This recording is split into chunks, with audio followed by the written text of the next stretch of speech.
Lloyd Vehicle Consulting, not sponsored by Lancaster Insurance. Good afternoon. It's still the 14th of November, and this is part 15 of a slightly shambolic shuffle around the 2021 NEC Classic Car Show.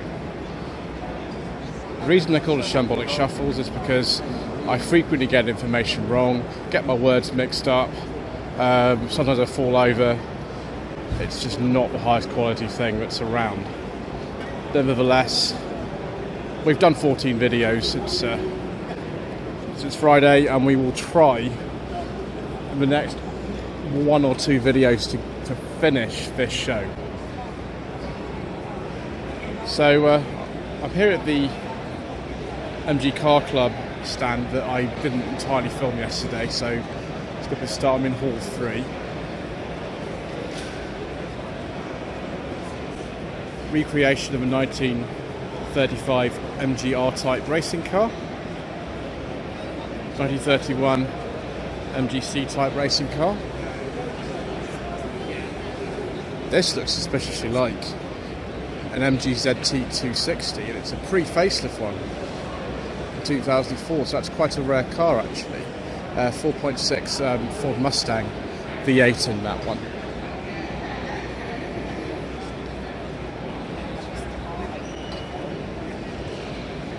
Very racy looking MGA here too. So the standard of cars generally that I've seen at the show has been very, very high this year. This is 1955 MG EX 182. It looks just like an MGA, but you know, maybe that's not what they called it. Ah, a Metro 6R4 with an engine that was similar to the one that was put into Jaguar XJ220.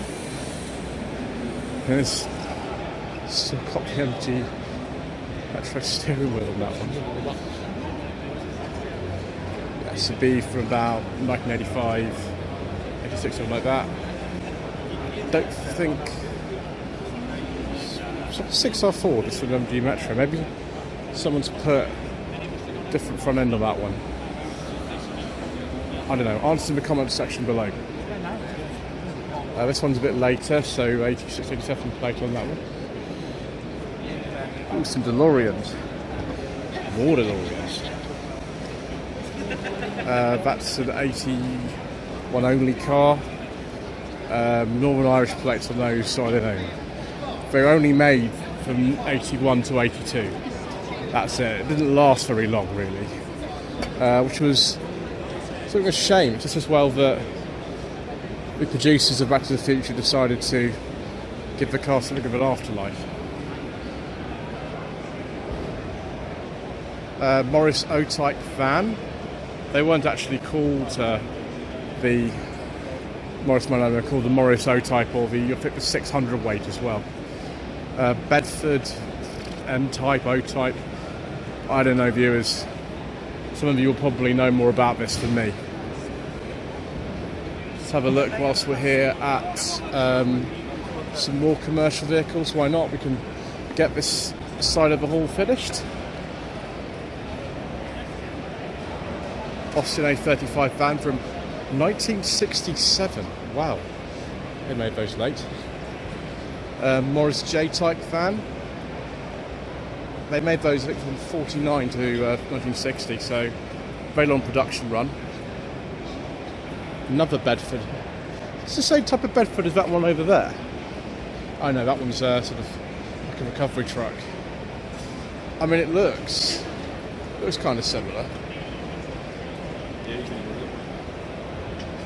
Yeah, very similar. So what's this one then?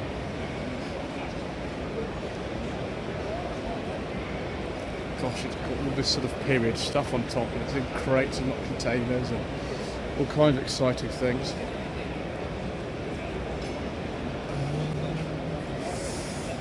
Don't know.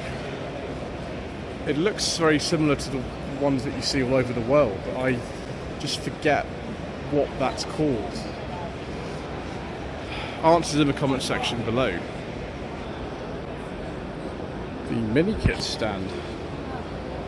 So cars based on Minis. A Mini Bug from about 1970, 71.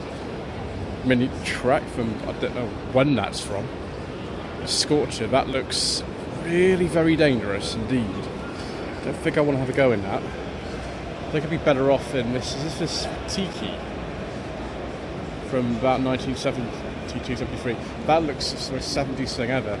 And of course, there's a Hustler here. Of course, there's a Hustler here. It's not a wood one either. It's very different. What's that Pontiac Firebird doing here?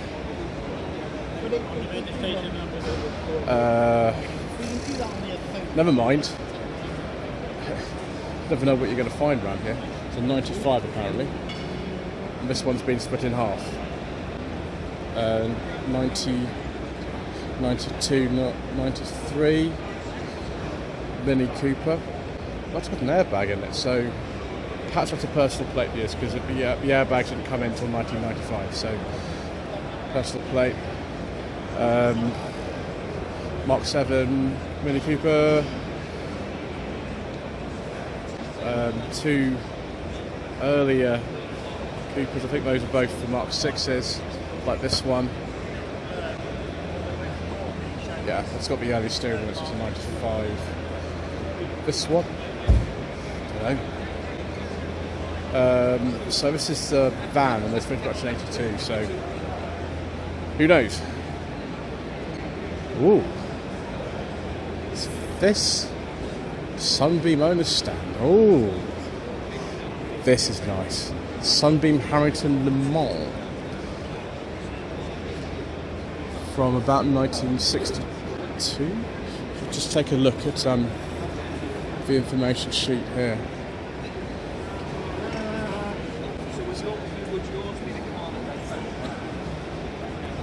It's 61, this one.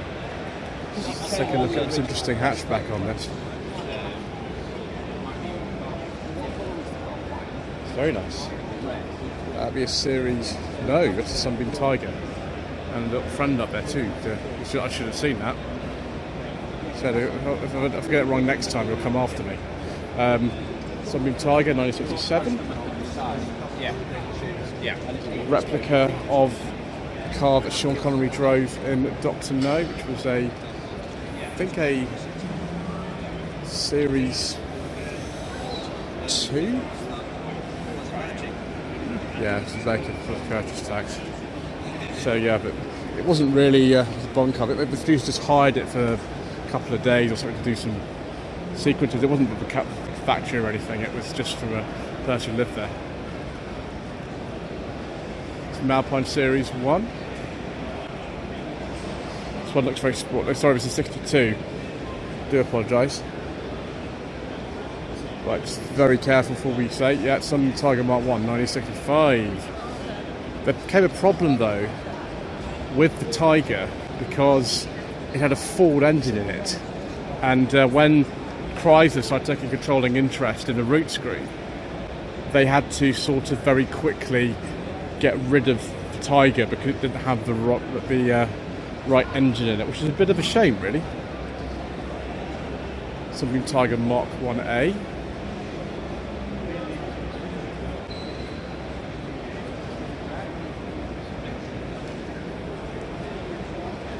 This is a 66 one.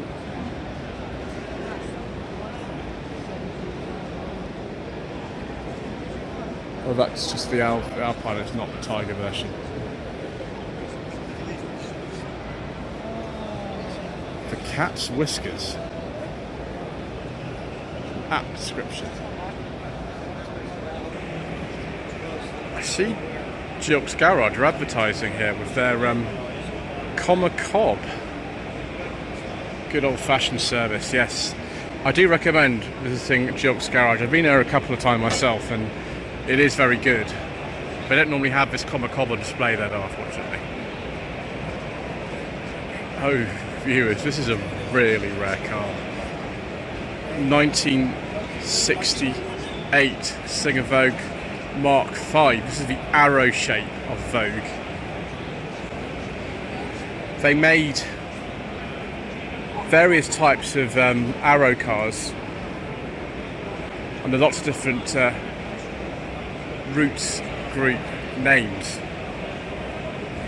And this was a Singer type. The Humber Sceptre was a more luxurious version. They actually badged this for a year as the Sunbeam Vogue because the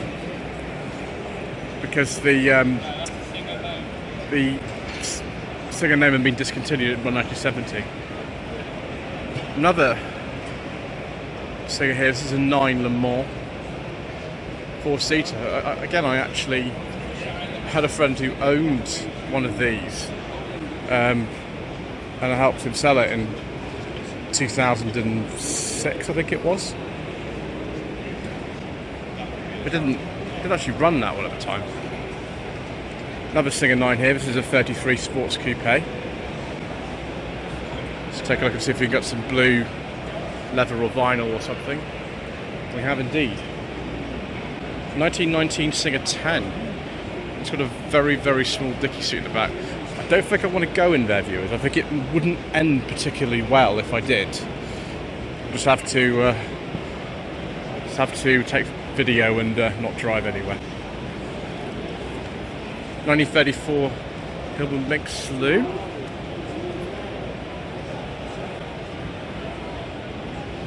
Humber Sceptre, 1967, so a very late one of this particular generation, Super Minx type. 1965 Humber Super Sniper State. That's fancy.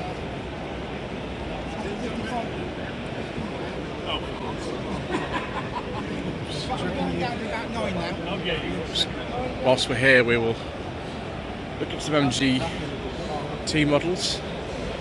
1946 MG TC, 1953 MG TD Mark II, just before the TF came out, 1938 MG PA. There's still a very strong resemblance between these two cars, even up to the mid-50s. 1951 MG YB. Still looks very, very pre-war, doesn't it? Very, very pre-war. That's apparently the world's first MG YB. It's interesting. Oh my gosh, that's a base model. Hillman Minx from 1967. The most famous type of Roots Arrow car was the Hillman Hunter, but there were so many other types made up until about 2005 in Iran as the sort of Paycan. But this is a Minx, and it's the absolute base model of all of them. Interesting. Another Minx here, but Super Minx Estate from 1966, so a very, very late one with a 1725 cc engine. I think the base Minx there had a 1.5 engine, but this Humber Sceptre as well, the 1725 cc engine. That's what the estate model looks like. Right, what have we got in here? Pride of ownership. Okay. Excellent.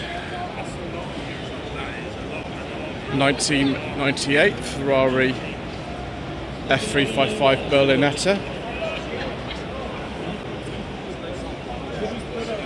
with a beige leather interior. Do like a nice beige leather interior, viewers.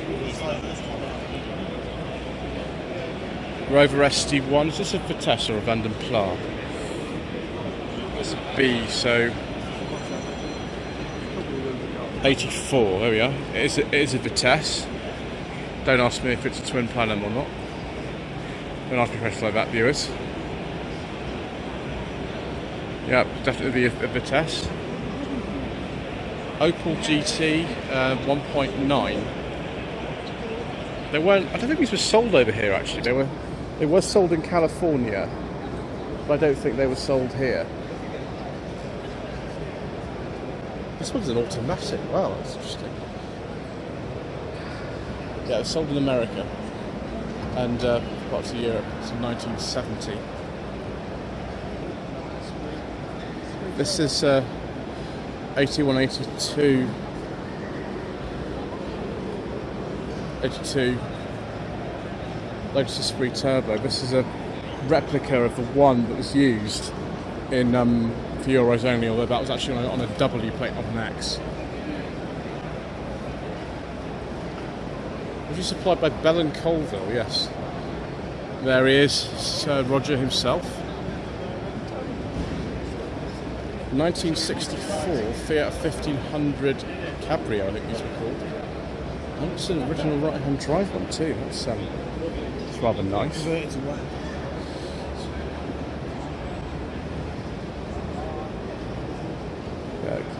Cabriolet. Oh, I see. So they it is a conversion. I apologise, viewers. We got it wrong again. Unfortunately, that's just how the way it goes on this channel. 1955 Hillman Husky. Guess that. That's a Sierra Cosworth engine in there or something. That's a very old. Sorry. Very, very old. You all right, mate? Mini. I thought it was a coupe, no, apparently it's a Super. As you can see, even by 1964, not all plates had changed the suffix. Some of them were still just with the area code and not the suffix letter. 1978 Austin Maxi with yellow headlamps. Oh right, of course. Okay, so it's a left-hand driver one, so that would make more sense. We've been parked in a barn in Belgium since 1989. Wow. Ooh. Ford Capri. Of course, we do like Ford Capris on this channel, so we are fans of the professionals. It's a 2-litre S, because by 1983 the 3-litre S had been discontinued actually, so it's just a 2-litre Pinto engine in that. 1979 Triumph Spitfire in striking yellow. There's quite a few yellow Spitfires I've seen recently actually. Yeah, I've seen quite a few of them. Then we've got this huge thing. Is it that? Yes, it is. 1962 Bentley S2 convertible. It's very different from the saloon version, isn't it?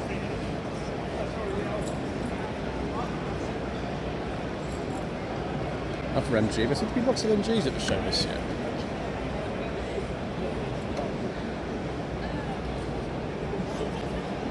.53 MGTD, another 53 MGTD. Wow, very late Audi Cabrio. Now, it wasn't actually marketed in 2000 as the Audi 80 Cabrio, which is called the Audi Cabrio by this stage, because the 80 had been dead for about 6 years. Apparently this is how it came out of the factory. It was ordered with a yellow leather interior. Don't know if I like that, sort of really not. 1990 Toyota Celica GT, that's very nice. Lynx Aventa, based on Jaguar XJS. Very, very late, sorry, very, very early, probably for a Lynx Aventa. I don't think they made them until the 80s. That's an 82. Interesting. Ford Sierra Sapphire Cosworth 4x4.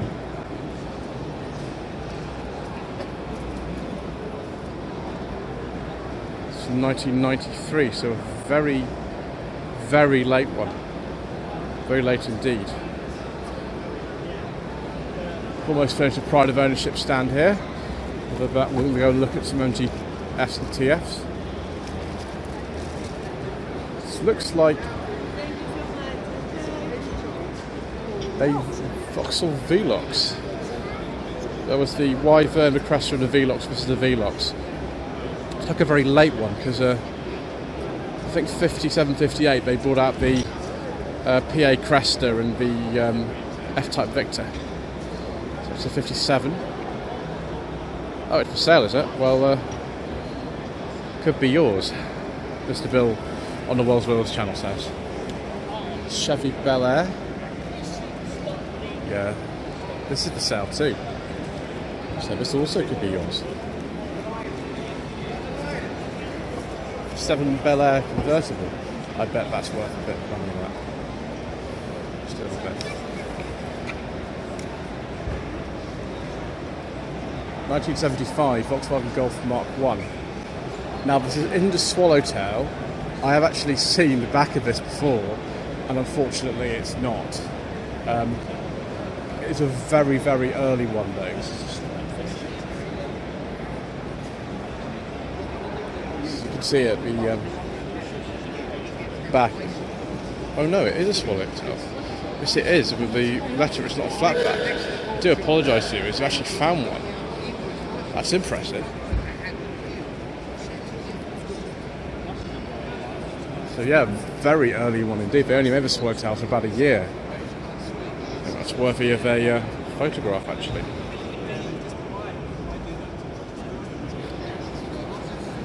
Got it. 69 Jaguar Eaton. I think that's the Series 2. Right.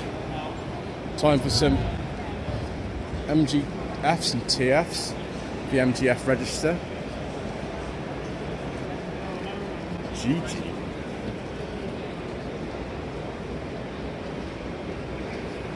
That's been modified, that one. This is more conventional one, 2005 MGTF, although registered in built in 2004. It is rather nice. I don't think I've ever seen one with a red interior before. Most of them are black, so that's quite a special car.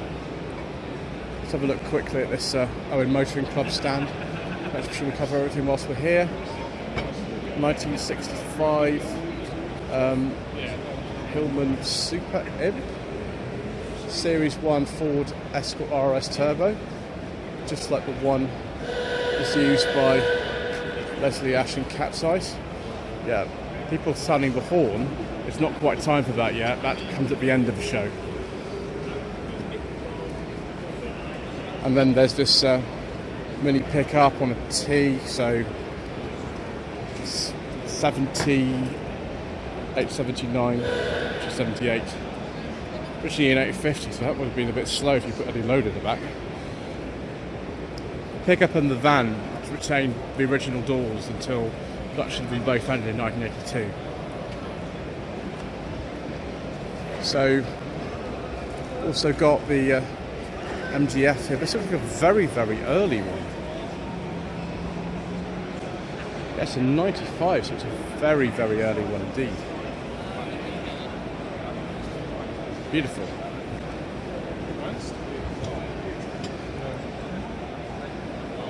More MGs here. It's on track. TF there.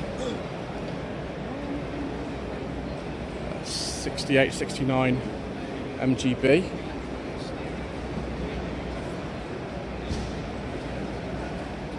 With a modified engine. Don't know what those are, I'm afraid. I'll just keep going. Oh, some MG Midgets. Very early MG Midgets as well. When these cars came out in 1961, they didn't actually have external door handles. They only had internal door handles. So, yeah, you can see the internal door pull there, like an MG8. So those are before about 63, I think, those two. This is a 62, so again, no door handles. This is quite a late one. This will be a 1500. So 76, 77. So 77. And this has got the square arches at the back. Very different type of interior from the earlier ones too. Ooh, an Alfa Romeo 75. Yes, please. Don't mind if I do. Well, I'll come back to that later because I've just found the Gordon-Keeble stand. This is a 1960 Gordon GT, built in a factory in Slough. Now the Gordon-Keeble's a very interesting car. They were actually made, most of them, in Eastleigh and then Shambolic, which are both near Southampton, or Southampton. Eastleigh's not, it's just outside. Just seen a photograph of one of the boards of a parade of Gordon-Keebles, actually in Eastleigh High Street, which is a 25-minute walk from where I live. So yes, the factory was literally walking distance from our house. OR is the Hampshire plate production started in 1964. That's the prototype, really. This is one of the production ones. You can see the tortoise logo on it.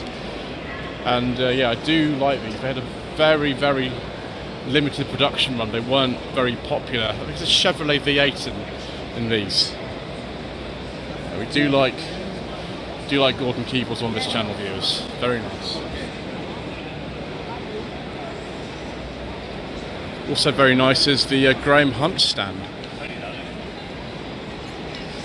Chevrolet Corvette LT1 from 1972. Rolls-Royce Corniche Drophead Coupe from 1976. I have to get a bit more money from YouTube videos, viewers, or do some car jobs for clients before I can afford these, unfortunately, so we'll just have to keep going and make more videos. Right, 1961 Bristol 407. Had some Bristols in part 10, actually. The gear is really small. 2001 Mercedes-Benz 320 SL.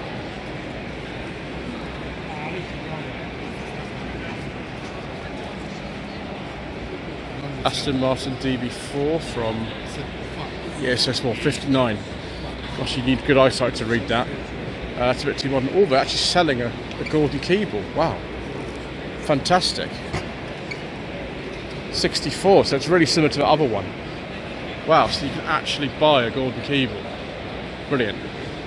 Bentley S2 Continental.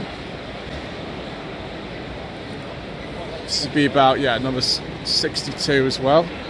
Before they had the quad headlamps. Just to have a look at the beige leather interior views, because that's what we like on this channel. Do like nice beige leather interior. Bugatti. It's either a Veyron or a Chiron. I'm not very good at that sort of thing, but we supercars will just walk past it. We'll have to go round to the Ferrari as well, because I can't see. 250 GT short wheelbase California. Chris Evans owned one of these. What's in the comment section below? Let's say 58. Oh yes, I can't afford it either, viewers. Never mind, doesn't matter.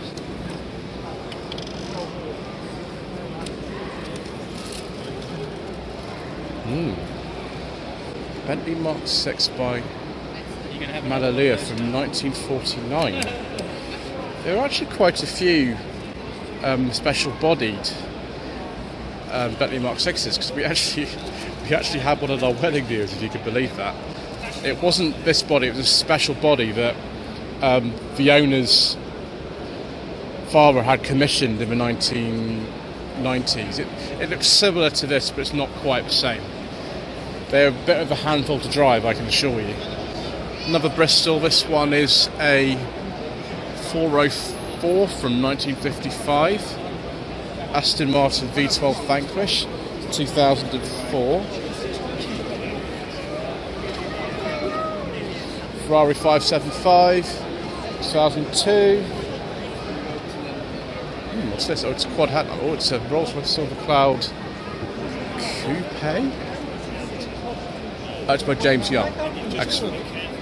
It's 1965, so last year of the Silver Clouds. And of course, got a nice beige leather interior with some words. Do like nice beige leather interiors. Right, viewers, I think we've come to the end of part.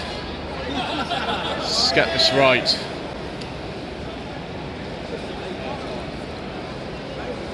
15 of a slightly shambolic shuffle around the NEC Classic Car Show. I've only got a few more cars to film, so we'll go to part 16 and that will be the final part. Thank you ever so much indeed once again for watching. Please don't forget to subscribe to the channel, like this video and leave a comment below. And see you again for what I hope will be the final part in this saga.